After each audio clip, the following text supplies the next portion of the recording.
Bonjour à tous et bienvenue, c'est Arnaud d'Ontomantix et on se retrouve aujourd'hui pour une nouvelle vidéo introduction à la plateforme et on va s'intéresser au modèle de données. Donc pour cela, j'ai déjà un projet, vous pouvez faire ce que je vais faire sur n'importe quel de vos projets et je vais venir créer un nouveau modèle de données.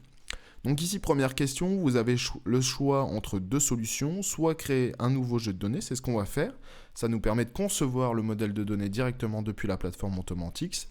Et vous avez une option d'import qui va vous permettre de créer un modèle de données à partir d'une base existante. On verra ça dans une des prochaines vidéos sur la page, la chaîne Ontomantix. Donc ici, je clique sur Nouveau.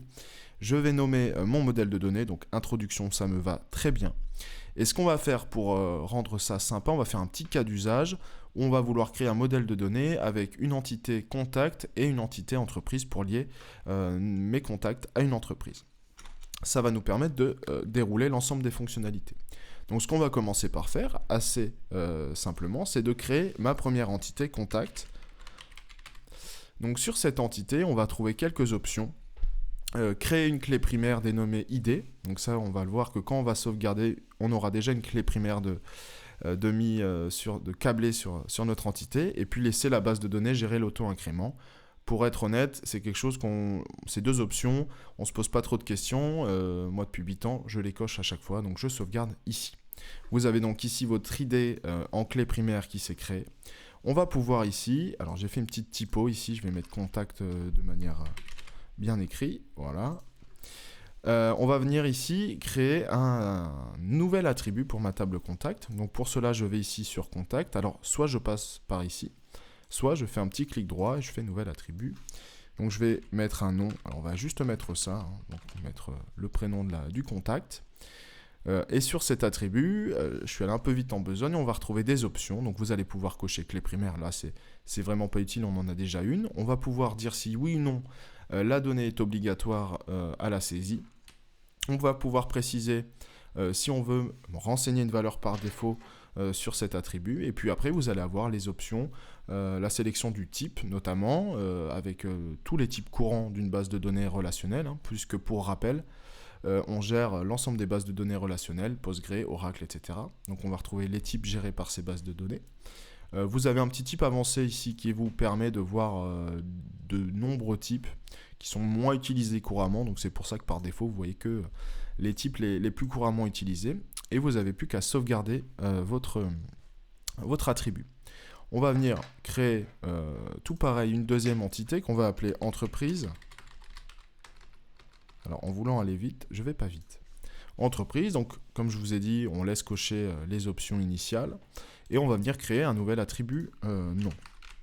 Donc là, on veut un varchar, on veut que ce soit obligatoire à la saisie, c'est parfait.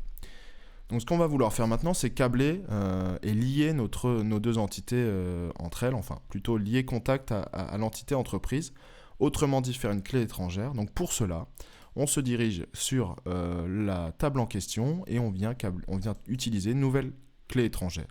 Donc ça va être très simple, on va utiliser et définir l'entité cible, donc c'est entreprise, et puis on va venir créer un attribut avec un champ référent. Donc on va créer un nouvel attribut puisqu'il n'est pas disponible pour l'instant, et on va venir le câbler sur l'ID.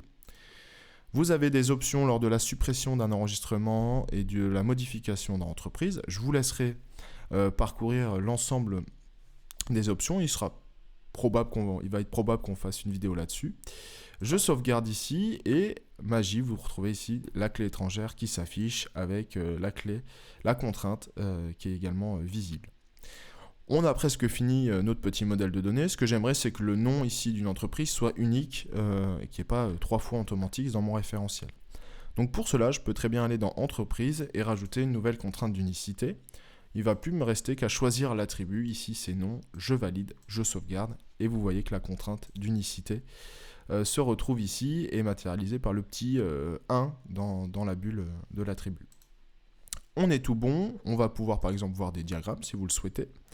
Pour voir les liens entre vos entités.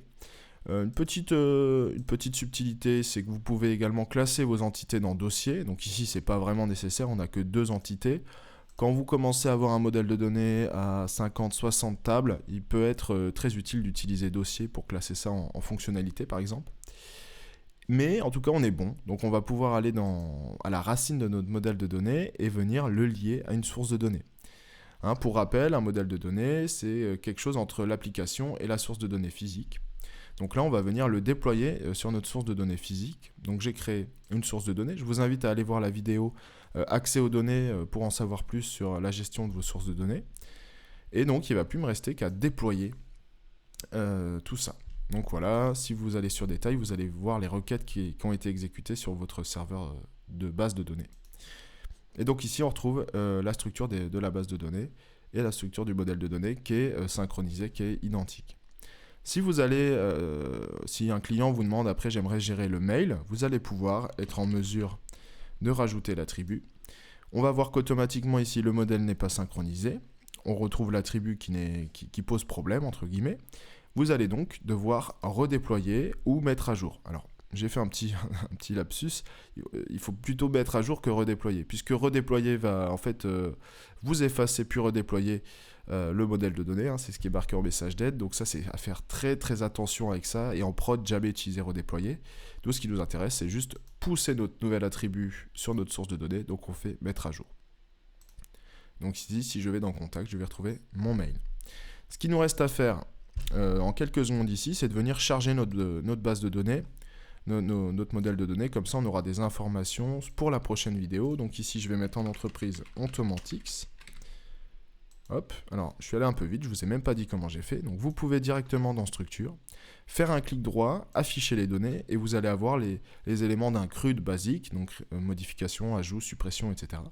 Et donc là on va créer Arnaud, hop, donc le nom il est là, Arnaud, et on va mettre dans l'entreprise Ontomantix, si on ne va pas me mettre d'adresse mail. Je sauvegarde, voilà. Arnaud est là, je peux le modifier parce que je l'ai mal écrit.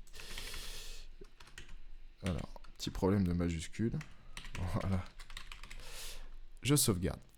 Donc voilà, on est apte ici, on a quelques données dans notre modèle de données, on va pouvoir passer à une prochaine vidéo, on va créer nos premiers écrans. Allez. N'hésitez pas à commenter sur la chaîne directement YouTube d'Ontomantix, sur les réseaux sociaux. Si vous avez des questions, on sera très ravis d'y répondre. Passez une excellente journée, à bientôt.